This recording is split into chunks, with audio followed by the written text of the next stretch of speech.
Welcome to Positive Philter with your host, Philip Wilkerson, a podcast that focuses on friends, family, health, and career, with a little self-help along the way. Please join me in this journey for self-improvement, and I hope what I have to share will make you a better person, thus making the world a better place. I hope you enjoy the show. I hope you enjoy the show.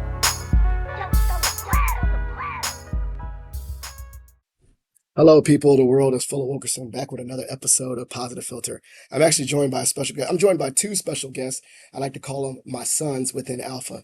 These two young gentlemen are members of Alpha Phi Alpha, most recently Spring 26.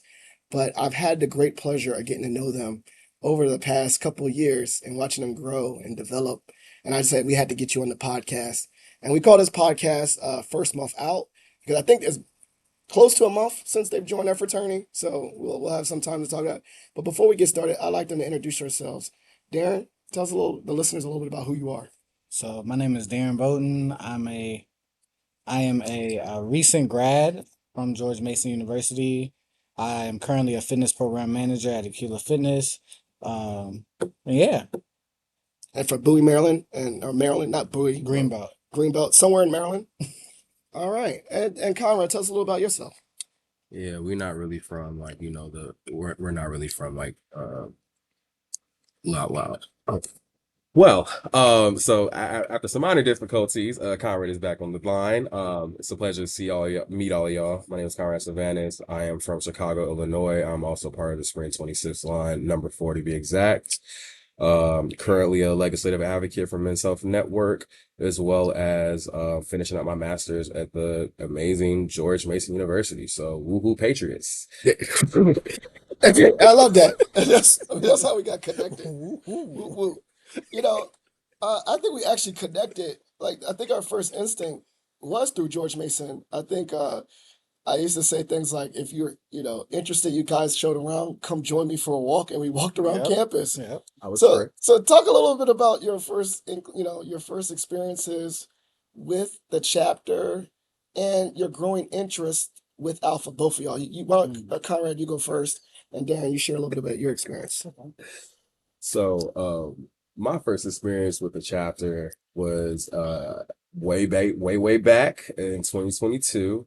Around this time actually, but my first event was Barbell, and I remember walking in and I was like super nervous because I've never met with these guys before and I didn't really know what to say and things like that. But I got in there and I started talking to members and bros, and they started to give me advice and show me the other side of the brotherhood that I was looking to achieve and experience. And yeah, it's been a very eventful journey. Like I said, my journey started in 22 and now I'm in spring 26. So there's been a lot of lessons and a lot of growth that has to be done. I'm totally different from who I was at 23. So yeah. That's awesome. For me, my earliest experiences, so I started in September of 2023. I think it was at the event was at like a beer garden. It was cool. When I first got there, I was just observing the way the brothers interacted with each other, learning, basically just trying to see the dynamics of the relationships within the chapter. So as time went on and I actually started to get into started to become what it means to be like an interested candidate and showing up for things, having meaningful conversations, your perspective kind of shifts to a degree. You start to look at it from a halfway internal scope, because you're not really in, but you're looking at it from a different scope than what you were before. Because I was looking at a lot of experience or a lot of situations externally, like why do they do this? Why do they act like this? Why do they talk like this? And then the more you come around, the more you show up to stuff, you start to realize and understand. So yeah. And so you said it was at 23, so that was before you got into grad school? No, it was while I was in grad school. Yeah, how long? You was a 2-year program, right? Oh yeah, you graduated in 25. Oh, I'm so burnt. And so, we connected through that, George Mason. And I'm so happy I got a chance to work with you for a year. I got to really know you. And Conrad, I totally agree that you have become, first of all, you're already an amazing young man Thank ahead you. of time, but I have seen you blossom in your confidence and how you carry yourself.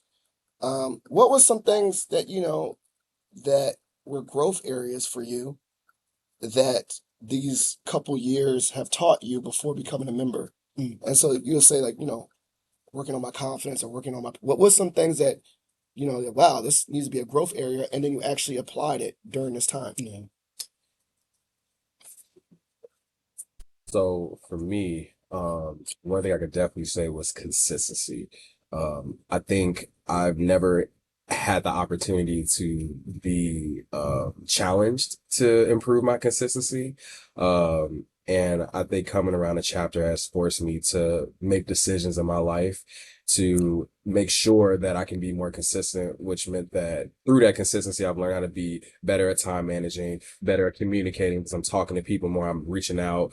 Um, I think overall, it's just for me, I would say it helped me self-actualize to a degree too, because you're you're constantly learning from a lot of different brothers who come from a lot of different spaces, and they're giving you advice and techniques on how to grow more. And those were the things that I would say that really helped me. And as you stated also, definitely confidence. When I first came in, it was post-pandemic. So Yeah. graduating out of Howard from 2022 was super rough because I graduated during the pandemic, so I was done with school. And I met Phil, and Phil was like, if you want to go back to school, like here's a school that I recommend. And that's what ended up bringing me to GMU. Yeah. I didn't remember Yeah, downtown. yeah, yeah. You I took remember, me to the okay, cult. because we talked about you were talking about higher ed a little bit at Montgomery Yeah, College. yeah, Oh yeah, and then but I didn't know that was you were starting to look at public health programs. yeah. So What I were some of the other was ones on your list? actually none to be honest with you, Okay, but bet. so Daryn was in school while he was coming into Yes. to Theta Orlando. I was out of school, so I was just working, and I had no interest in going back to school. But I'll talk to you, and I'll talk to Brother Conyers, and Brother Conyers works in public health, and we had that conversation about what do you want to do with your life, and I was like, well, I don't think I want to do psychology anymore. I think I want to more so focus on improving my goals to helping people, but more on a grander level. And so he told me about public health, looked into it, saw health policy, and then at some point I connected with you. You brought me to GMU, and now we're here 2 years later. Well, okay. Look at that, changing lives. I didn't know that. I was just talking. Yeah. I mean, And what about you? Was for there things you thought about some growth areas? so Everything. growth areas Everything. for me in particular, I think the biggest thing was like opening up and allowing people to help me. I feel like I was very against that at the beginning because I was one of those people who were like, I'm not going to allow you to know what I have going on because if you do and you end up saying something to make me upset, I'm gonna charge it to me and not to you. I'm gonna still Yep. charge it to you, So you don't want to be weaponized. yeah, And but I like, don't yo, want to like be be weaponized. vulnerable could be weaponized. Yeah. Yes, ma'am. So I was kind of like I'm gonna show up to everything. I don't care. But I don't want to have certain conversations about certain things that I have going on. Like I'm gonna keep that close to the chest. But I feel like as time went on, it was just inevitable. Like at a certain point in time, like the whole brotherhood portion definitely just like if you are consistent and you show up and at some point you're gonna find a brother like regardless of if you're in it yet, like it's too many, especially being like a black man trying to be a part of this fraternity at some point, like You'll connect the with someone for brotherhood will form whether you like it or not. And I think from that, or whether you intended for it to happen or not, and I feel like from that, that's what really like I'm not gonna say forced me because at some point I started to allow it, but it caused me to open up more and be more vulnerable. Well, let me ask But yeah, I was about to say, and yeah, I want you to ask your question because I have a thought too. Well, I was gonna ask, were you told to not tell people about what was going on? Because I had that similar Um, sentiment because I've been told by other yeah, D9 people in my life, like, don't tell people it what you got was going on. so it was You know, that's definitely the case. it was definitely like some things that were said like, oh, you don't want to let them know certain things that happen because you don't want to be judged on that scale, because at the end of the day everybody's being judged, like you're Yep. going It's like you're a being professionalism. evaluated. Yeah, professionalism.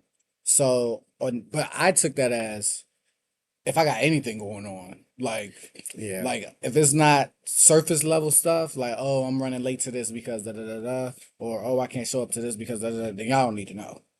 Like if it does, like I felt like especially at the beginning, if it wasn't something that forced me to not show up to something, um, then I don't need to tell nobody. Versus like you showing up and people being able to see it on your face, like oh you got something going on. Yeah. So yeah.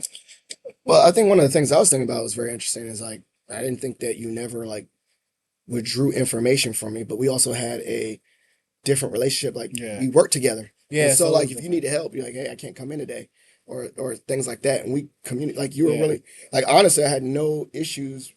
I was Yeah, supposed to so be it your was different for supervisor, me. but I really didn't supervise shit. Like, sorry, I didn't. What I mean by that is like I really Yeah, felt like it was working with yeah, someone like I felt like you were my mentee more than a supervisee, yeah, and it was like, yo, let's just do this. Let's talk. Show up on time, whatever. But like you handled business, and you were a great colleague, yeah, and so from and to be honest with you, it was great to just have a black man in the office. So I yeah, was like, I've been closing the door. I'd be like, thank God Darren's here. You know what I'm saying? yeah, And so I didn't get that notion, but I could see that you being very closed off with others. But I didn't feel that yeah, yeah. ever since It our wasn't really relationship. that with you because it was a so like my relationship with you was different because of the fact of like when we you weren't someone that I met like Yeah, I think I saw you at a chapter event, but I knew about you beforehand you were more a Mason. We had a Mason. because we were both at Mason, so it was kind Yeah, of different. And it was always like I didn't call you Mr. Wilkerson. Like hate that. I hated that. it was never like that type of I never had that interpretation of you. It Where was it's never like that. It was never off of that position yeah, for me. but there were definitely different members who Yeah, was like I was never bringing them certain information. I understand. And from that it's like, oh, okay, so you're not being vulnerable. Which is true. That's fair enough. What about you? Yeah. He clearly had to get in the stick. I had to meet this man with a keychain. We want to talk about what that means. Yeah, I mean, Phil was definitely one of the first few people that I met within Alpha. I think on that chapter has encouraged me to open up in a way that made me feel comfortable. Because it's one thing to tell people like, "Oh, you need to be vulnerable," but it's another thing to make this space vulnerable. I felt like when I first met Phil and he agreed to support my recommendation into Alpha. The first thing we did when I first met him was like we just talked. Like he just got to know me. He got to know my background, where I come from, what do I care about, and it really was looking up to him like my future big brother before he even became mine. So yeah, I appreciate that because for me especially, I don't really feel comfortable in a lot of spaces where I can take off my clothes and just talk. I gotta put on my jacket. You know what I'm saying? I'm gonna say, but you know what I'm saying? Yeah. You get the It's take like off the jacket, like you get take the off the arm. Take off the armor. armor. You know what I'm You saying? got clothes, armor to take off. If y'all know my story, y'all know I worn my armor for like a very long time, and I'm Yeah. now learning how to take it off and put it to the side every now and then. I put it on sometimes. It's But armor. like Armor. I mean that put on sometimes as black men. I think we are so used to putting it up all the time in lots of spaces because that's how we survive. And there's a lot of weight to that, right? Yep. Think about armor. It is heavy to wear that. And so I think there is a weight to that where you said eventually one day that weight's going to get to you and you drop your armor. Yeah. Even if you didn't want to, right? You just drop, like you collapse, right? But I think to your point, I'm learning this and I'm still having to think about code switching and stuff is that like it's exhausting Very. to hold that armor all the time. Yeah. And I think the point about these black spaces that are so powerful for black men is that like ideally in the true spirit of brotherhood, it should be a space for you to allow yourself to lower your armor just for that instinct Yeah. before you go out in the world and have to put it back up. And I'll say this, I don't think you always necessarily need alpha to have those spaces, Yeah. right? You could just be in all black male spaces. Yeah. I just think that the reason why alpha is particularly important is because one, it's historical that it's a place to do that. Yeah. Two, I like that it's think about organization. It's not say structure, but I meant like it's consistent. Like Yeah. that through these letters, that consistently I should have a brother regardless, right? Because not all skin folk are kinfolk, Yeah, right? sure. And I like that part. But once again, I don't think you need alpha to have that, because I had that. Yeah. Like I was being totally transparent. Just having you two young men around campus was helpful for me. Yeah. I don't think a lot of young people, or particularly interested people, understand the symbiotic relationship Yes. of, like, I needed, like, I was so happy to just have y'all come and hang out with me for Yeah. some times, and that was a time for me to lower my armor. Yeah. But I get to your point. You can't do it everywhere, and you can't do it with everybody. Yeah. See, I didn't even recognize that because like me and Daryn both went to HBCUs. So from my undergrad experience, Mhm. like all I've been around was nothing but other black people. So I've always had that sentiment of community around me. But Mhm. now that you're talking about it, I didn't really think about when you go to these PWIs. Yeah, there's a reason why there's a lot of black student unions and black organizations to Mhm. create those safe spaces. And so like I'm glad and appreciative that I could have been that we could have been a part of that experience of you know, being able to for you to take your armor off. And I think Yeah. with Alpha, and this is not exclusive to Alpha, but I became an Alpha, so I can only speak on that experience. I think it's taught me how to be myself, but in the best way. And what I mean by that is when my regular personality that I think we all have when we come around our friends and family is you know, totally different than when I'm being in a professional space. So a It's semi-professional brotherhood. yeah, Well, so when we had the meetings and stuff. yeah, so you Yeah. know, when I'm in professional spaces, I didn't realize until I came into Alpha, but I tend to try to be perfect. I try to, you know, withhold a lot of, I think that's probably partly why I withheld a lot of information over the years and not wanted to get to know certain people or have that relationship because I was afraid of giving out too much information or you know, just not being the perfect IC. But I think I've learned over time that you know, you can't have brotherhood without a relation. I mean, that's common sense, but I didn't grow up with brothers. I didn't grow up with actually a lot of male friends, to be real. So, that was something I had to learn and appreciate. Um, but yeah, I think through the experience, it's taught me that why would you ever come into an organization that you feel like will not be there for you in the event that something does happen? That's a weird. And you can't wait until you get into the org to show those values. You have to already have those values in place. Alpha didn't give me who I am today. It's been a part of my journey, but I've already been who I was before I even came into Alpha. It just helped to sharpen up those little rough edges that I've had over the years. And it helped me become better. I love that. But Yeah, I was gonna say I and I'm not saying this because I just joined the fraternity, but what I huh? No, keep going. But what I will say is I do think I don't think everybody is supposed to be alpha, right? I don't think most men are even that was I was gonna say qualified, but that ain't.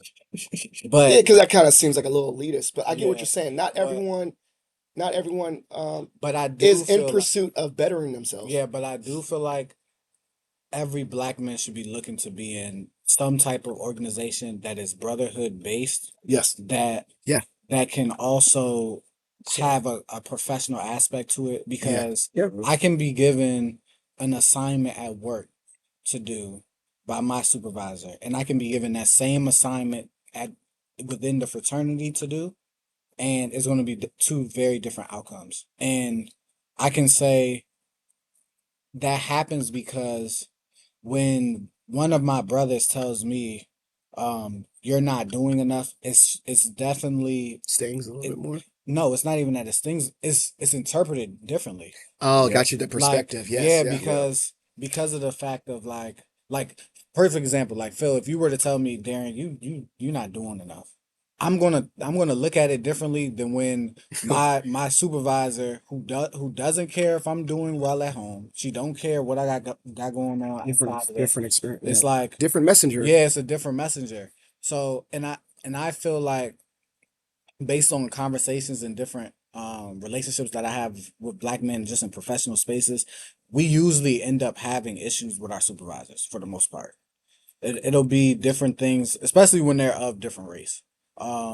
We may have Or different, different identities in issues. general. Yeah, so from that, it's like I don't have a quote unquote supervisor in the fraternity, but I do have a lot of people who are looking to see me blossom. So from that, it's like when they tell me, "Yo, you need to do better at this," it's a different. It hits different. Yeah, it's Very way It's different. it's like when your parents say rather than punish you, they're disappointed. Yeah, And and if someone from else is that, like, if someone I don't know or care about says they're disappointed, I'm like, all right, whatever. But if my yeah, parents say, they're like, oh, well, yeah, you know, like yeah, that familiar Hey, relationship. I'm yeah, actually hurt that you Yeah. guys supported. and And I was gonna say, and I like your point where it's not doesn't need to be fraternity, but I think, you know, as I study well-being and belonging, I think you're right. They're like black male spaces are needed. And once again, I think we can go back to it doesn't have to be alpha, but like you're right, like Nesby's, yeah, you know Mhm. the national black journalism, whatever is a black space, but also curated intersecting with that level of professionalism and elevation is yeah, needed, right? Like yes, there is a space for social stuff, like black male, just a party group or something, but there's something you right. There's something different about a a black space with the intention of bettering yourself yeah, and a black space that has some form of service to others too. yeah, Like, you know, like we're doing community service, 100 black men. I think that's a great, like yeah, you could say that. And that's what people sometimes said too. They're like, you don't need alpha. Why don't you just join 100 black men? Well, mm, you could. That's a good idea You can too, join a right? bunch of stuff. Yeah. yeah, So I get it. I think there is something about, like for me, alpha is one key component and a positive tool to be better. But I think all in all, I think we're thinking about black spaces are important, period. If that makes sense. Black spaces and definitely black leaders. That's definitely a takeaway for me when we went to career day background. Daryn provided us a lovely opportunity to be able to go visit some amazing students at Leland. yeah. Imagine Imagine. Foundation, Imagine like Foundations.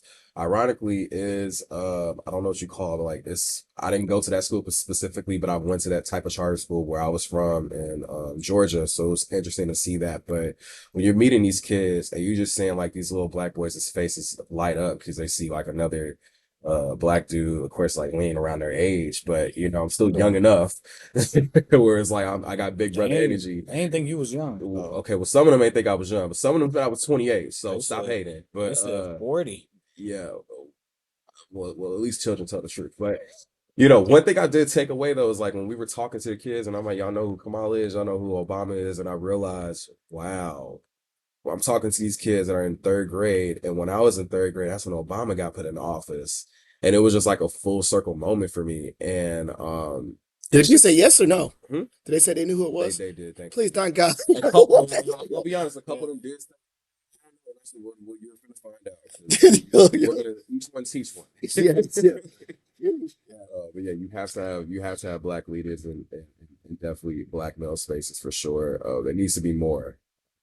Yeah, I just look at the things that, and I'm not a college brother. I don't know what the experience of a college brother is like, but being like going to the convention and seeing them interact with brothers who have 4 degrees and Hmm. professions that are, like above Hmm. out of this world. So it's seeing men, black men in particular, at the ages of 18, 19, 20, being asked to do certain things within their chapter, it's like it brings out the best of them. And that's why I say, like, I feel like you don't got to go to a fraternity, you don't have to go to a Greek letter organization, you don't have to go to a community, but I feel like all black men should be looking for some type of organization where there's Yeah. brotherhood incorporated in it and there's some Some type of form of professional elevation. development and Yeah. elevation. Yeah. Because That when makes you sense. look at, like, I have yet to meet someone in the fraternity who really felt like there wasn't nobody that they could go to. Yep. Like, and there's a Me. lot Stop of fighting. black men out here. No, that's real. No, that's There's a real. lot of black men out here who really have no one Yeah. to go to for anything.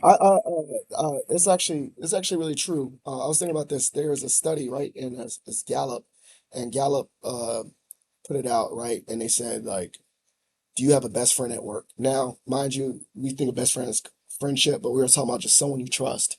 And there's surveys that data has shown that like disproportionately certain marginalized communities easily said no to that answer. Yeah.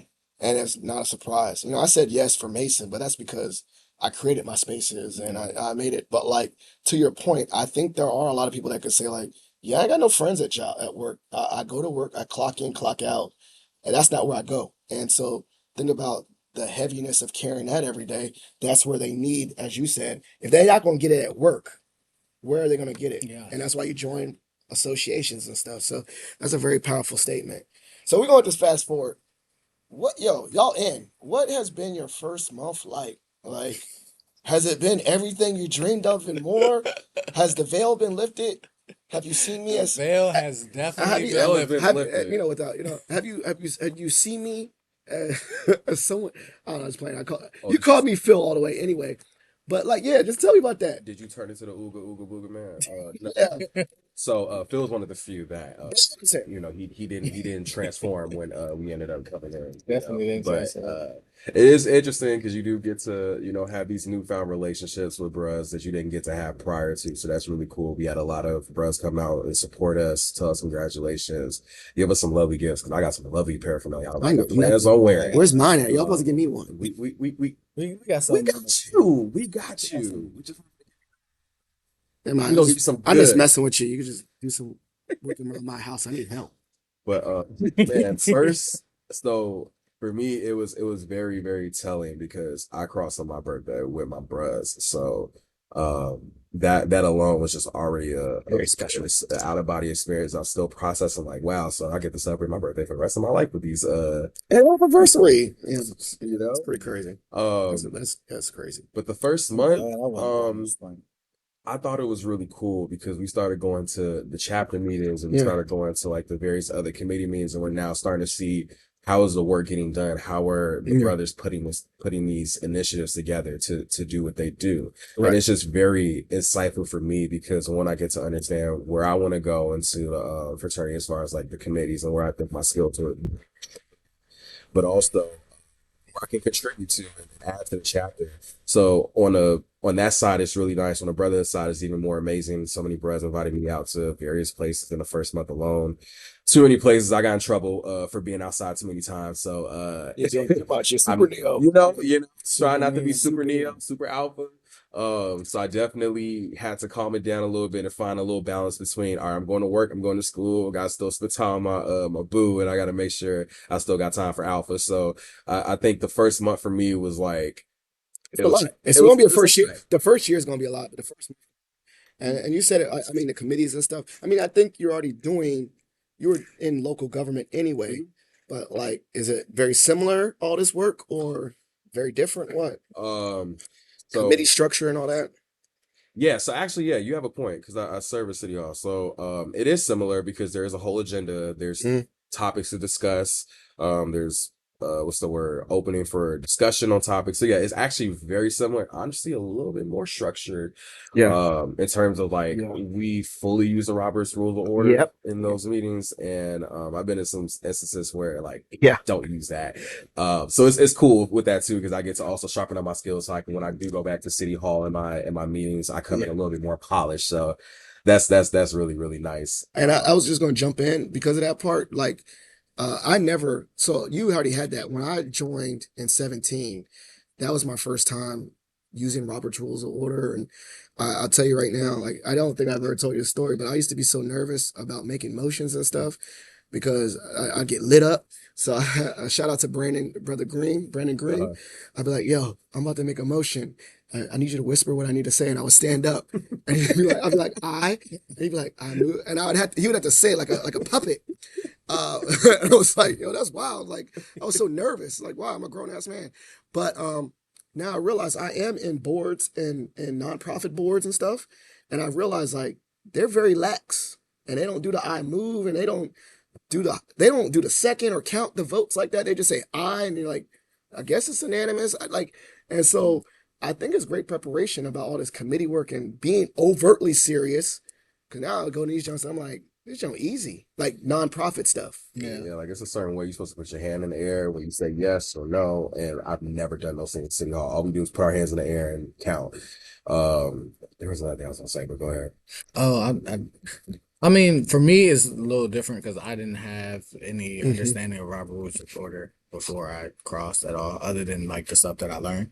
So it was different. I wasn't in spaces where they were So the using it. meetings were different. Yeah. Now what? And now we're gonna jump forward. Y'all went we talk about the levels. Y'all went to the Eastern region. Talk a little bit about that experience and to scale. Like, how is that to see like how big it is? Like, what's up? It is They have definitely. great seafood.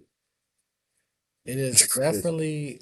Oh my god! It's Yo, you chilling? yeah, Chill. like yeah. So it's definitely an experience. Like, I'm not gonna lie. I did think it was gonna be more people than what it was, even though it was a lot of people.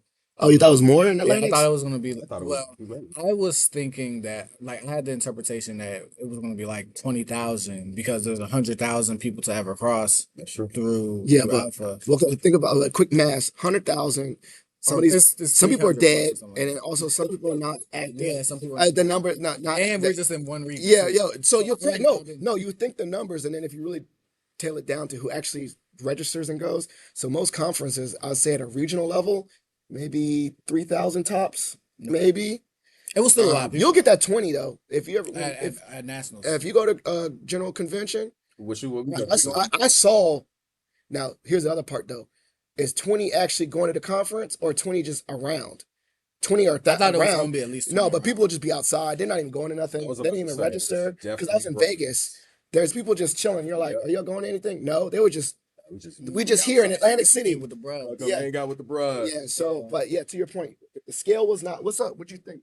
But it was still like, I think on that Thursday before most of the college brothers got there. I want to give a big shout out to Vacapath because we Yes. were in there. They asked, In there they said deep. uh Glover was like, I would like all of the members of Vacapath to stand up, and it was the whole like it was hardly anyone else. Once again, Like, man, we But it think was in about New Jersey. well, we think about the Eastern region.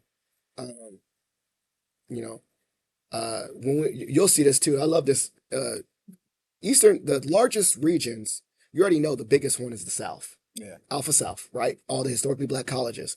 Very close, I think, is Eastern. So that's that. So we got numbers.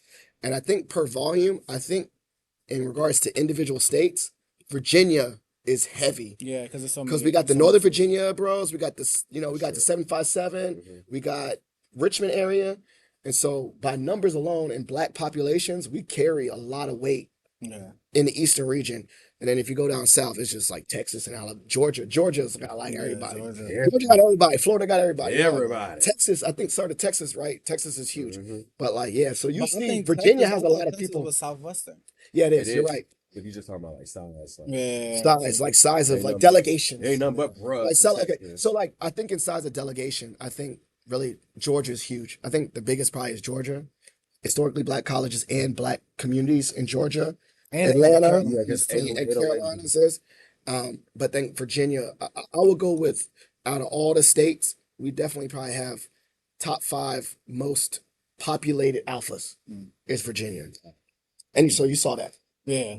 So it was definitely cool in that aspect. It was cool because we met a lot of different outfits that did different things. Being in workshops and stuff. Really getting, being in a whole bunch of different spaces. You get to really be around like for all of the shenanigans and the good work, the good business that gets done. So Did you notice the difference between like regional bros? Like, yo, these New York bros act different than these New York bros. Than these. so I also saw that. Absolutely. I saw that at the national. I I don't know if you just- see it at the regional. I just Like, I, these I, New York you bandits, could man. tell the people from Bro Chat. Gold was on a roll. Talking about the Philadelphia, Yeah, they's like saying we feel they it. was having a I time. love Roach Chapter. was having a time. I had a time with them. They was having a time. Shout out to them. They definitely hosted an event when that like everybody have like at least one free drink or something like that. So Yeah. So you saw that. So you saw these regional things. What else did you notice? Yeah, I mean, for me, it was seeing everybody I went to school with. Like, I'm dapping up bruhs. I'm like, wait a minute, you went to Howard? What year? And I'm like, Oh yeah, snap. So you seeing bruhs that like, you in know, different spaces. yeah, like they were Howard bros. Those Bisons coming. Well, actually, it was. And they're not all beta, but they're like Yeah, they yeah. Howard alum all over the Yeah, world. like alone, we walking into the row event, ironically, and I'm seeing a bruh that I like his roommate. My roommate was his best friend, so I knew him very well. That's crazy. And I was like, "Say cool," and he was like, well, Conrad, we dap each other up. It's been like years, and I'm like, man, you alpha now. So I thought that was very, Where did very he go? cool. Where did he cross through? He crossed road chapter. It Oh, was okay, like two wow. or three road And you chapter know bros that what's went to Howard. it was So crazy because Wow. his so the his friend his friend's friend that was with him is one of my friends from Del State. From Del State. I think there's I think he's his pro or something like that. So it was like everybody just know everybody. Oh yeah, Uh, you'll see that. If you ever do like a little circle of yourself and all the different yeah, connections, you'll see like it random was. people, like my track coach. Yeah. That's if I random. ain't take nothing away from ERC, don't do nothing stupid in the world because you might just see somebody again that you ain't seen in 20 years. So Okay, you're crazy. You're wild. I'm trying to save the young children. The young The children. young children. Wow. So my one of my thoughts now next with the grand scheme, how you did speak to it. How are you like staying grounded? Because remember what was my one advice to y'all when I had a lot of advices. I think Q-tip. I felt like I just felt like Mhm. getting on soapboxes and ranting Yeah, to y'all because y'all but listen to me. But but what was my one advice that I said to y'all that you remember? Q-tip, quit taking it personal. I That was remember one. You I that. got thought I three think things you got control of: your money, your time, and your no, pursuit. and money, relationship building, Money, and relationship building, learning and And learning knowledge. and information. learning But I knowledge. was talking about this one. What am I? Who am I? Who are you? Philip that happens to be an alpha, not Yeah, Philip the yeah. alpha. Yes, And I yes, would yes. say, it's very easy to say, you're now Daryn the alpha. You're now Conrad the alpha. Have you start like, have you embraced that yet? Because like, as you know, like that was, I share that to share that lesson with y'all because I think it came from a place where I almost got lost in the sauce. Yeah. And my wife checked me. She's like, no, I don't give a shit about no alpha. You're Philip Wilkerson, my husband. You're Yeah. Philip Wilkerson, your father, your two kids. You're Philip Wilkerson Yeah. that happens to have this jump, but you remember who you are. Yeah. And so have you had that? I know you said boo Oh and yeah. already, and you. What I about you? think Oh yeah. I think I personally feel like I haven't. I think I've been at a whole bunch of events. Like it's been like alpha every weekend. But at the same time, Yeah. I don't think like I wear the pair because I'm a neo and I'm trying to get more people to see me. Like I've come across a lot of brothers who are active with national or active nationally, but they're not associated with a chapter. I'm trying to get more brothers to join ours. So that's Hmm. one of the main reasons why I wear pair so much. But also it's like I don't know. I haven't come across a time where I feel like I'm really doing the most. I think a lot of times you see that with members when they start interacting with interests, and it just so happens that we only have like one. So from that being said, So like it's like that's when you really notice people switching up yeah, with I you, but think within the house, yeah, people are not. I think They're it's not acting different. Like different. I Acting don't. there. Yeah. I think I've been given a lot of responsibility, or I've been trusted with some responsibility within the chapter, so I'm able to do a lot of work. But I don't. Yeah. I'm not That's good. bashful about it. Not everyone has to, like I said, not everyone does struggle with the super neo and But losing themselves and getting lost in the sauce. think we'll start seeing it when and I don't know that none of my LBs are gonna act like that. But I'm just saying No, I feel like I that. think you'll start seeing it more when there's more ICs showing up and things like when we get closer to intake and things like that come about where we get to the point where now I'm voting for the next person who can actually join. I think that's when You you start start seeing seeing people change up, or else, there's like more interaction with non-alphas, but yeah, within it. But especially people who but when also, you what know about your like I said, I told you my stereotype was that my family and saying like don't act like you're new shit because you're different. Has your external people said that or like you still acting the same way? yeah, I think everybody thinks I'm still acting the same way. I do believe they're like, dang, like you gone every weekend. But Okay. at the same time, other than that, it's No, like no, it's I'm good. And I I'm don't want that. still I want you to continue. I don't want you to get lost in the sauce. So yeah. if you're not experiencing that, that's good. No. Thankfully, both Phil and my lovely sponsor, Dr. Harris, gave me that a long time ago. You become Conrad who happens to be an alpha, not Conrad the alpha. You are a man that has many other responsibilities that you have to handle, and being an alpha man is never forgetting your responsibilities. So not only did I have them to tell me that, but I definitely have my boo reminding me anytime I was like, oh, I gotta do this, I gotta do this for alpha, I gotta do this for alpha. I got reminded real quick. You still have to go finish school. You still got to get your degree. You still got to do this and do that, and it regrounds you to remind you like you have to find a good balance where you're still showing up. You still make sure you have time for the things you said you're going to do. You're going to go to chapter meetings. You make sure you go to those chapter meetings. But if there's certain things that you just can't make, then you just can't make it. But make sure that bros know that you're not going to make it, because everybody knows that people has a life. So I've had those grounding experiences, and also I've served in a lot of different organizations since I was probably in high school, and I made one while I was at Howard. So I had the experience of being able to lead my own organization and be in leadership, be in leadership. And basically, what I'm saying is like I've had the opportunity to be in power, and I've learned the challenges that come with that, as well as the responsibilities and benefits of it. And so it's allowed me to be able to come into Alpha and recognize that I may have skills, I may know certain things, but I'm here to learn. So I'm gonna sit in the back and take notes. And if I have questions, if I feel like I have something I want to talk about, then I'll bring it up. But ultimately, for me, my first year in Alpha is just I'm gonna just sit back and learn. I'm gonna do what I can, but I'm gonna have to remember also that I still have other responsibilities going in my life. But I do love Alpha, and it is very easy to get lost in the sauce because it is another family, and you meet all these different people that you end up having this strong bond with, that you just have to make sure you balance it. Yeah. I was going to say, yeah, I think that's the main thing is the balance and uh, understanding the intersectionality of identities, right? Like you got your work identity and work's the responsibility. You got your relationship responsibilities. You got your familiar, family responsibilities. And like you're responsible for all these things, but like, they got to be balanced and they can't get all of you because then you'll spread yourself too thin, And like I said, I learned the hard way. I'm still learning that one about the balance of not doing too much or being brother too much. But it's been great, and I'm really proud of you. I like to leave this part of the show. I was gonna say shot for shot, but we got so many people. So I'm gonna ask y'all both a random question, and you get to both together ask me one a random question before we go to our shout outs and plugs. Y'all wanna go first, or I go first? You go first. All right. I like this one. I always say this. If you got uh you could buy any professional sports team, what team would you buy? And what is the first immediate decision you make as the owner of that team? Any sport, any pro team, any market. Mm. Commanders, and fire all of them. Yeah, that's good.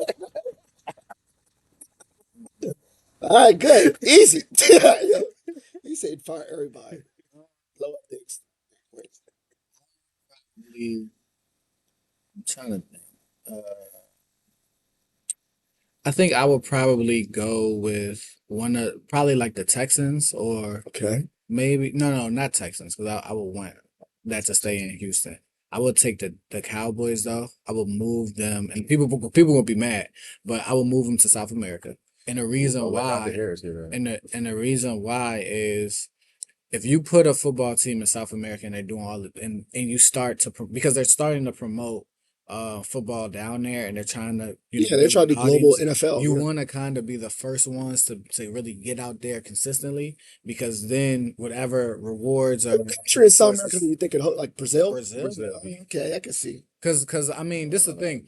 They're not used to it yet, so it may not be a big market. But if this is going to work, if we're trying to extend the league outside of America, and this is actually going to be a working thing, you kind of want to be the first ones to do it, because So you would take one of the historic American branded ones instead of a small market one and so move it. the reason why I Like would take take you would like Dallas you is could because take it's a random already Buffalo or take no Buffalo has a history. What team yeah. really don't have a his Jaguars? Take the Jaguars down there. Yeah. That Oh you yeah, could yeah. do. That's actually a That you better could one do. because they're in Florida. I was thinking of teams that are in the same state as another team. Like take one of them because they already like Dallas and Houston aren't Oh, close they're already like necessarily, they're but not they're going to both lose when Texas. they got two in Yeah, they that got market. two.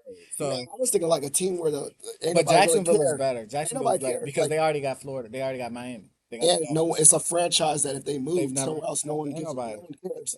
But the Dallas, you're right. Yeah, People would lose people their mind. people It's will like lose their basically, mind, I agree with you. You but should pick a you team down moving there. if you move a team like that with a big market out, people are going to start flying out there to go.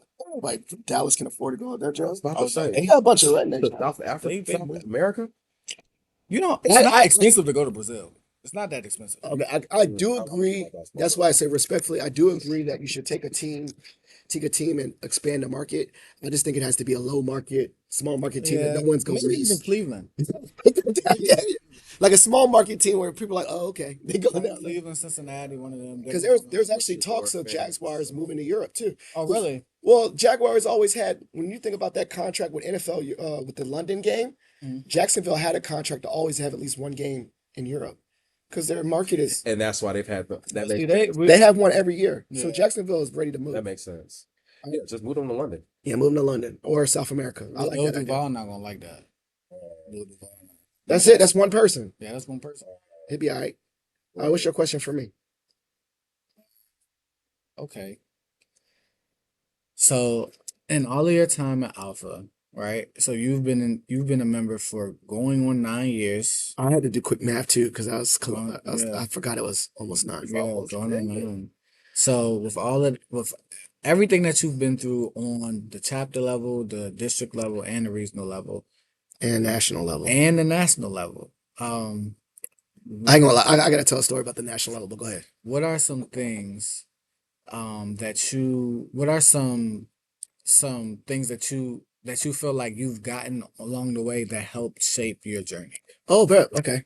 Well, one, I'm the most random alpha of all time. Like, I'm on the national publications committee, and that's because I just met a bro and I talked to him, and then he sent me a Zoom link that I'm on like Mm. every other month. So now my name's in the Sphinx.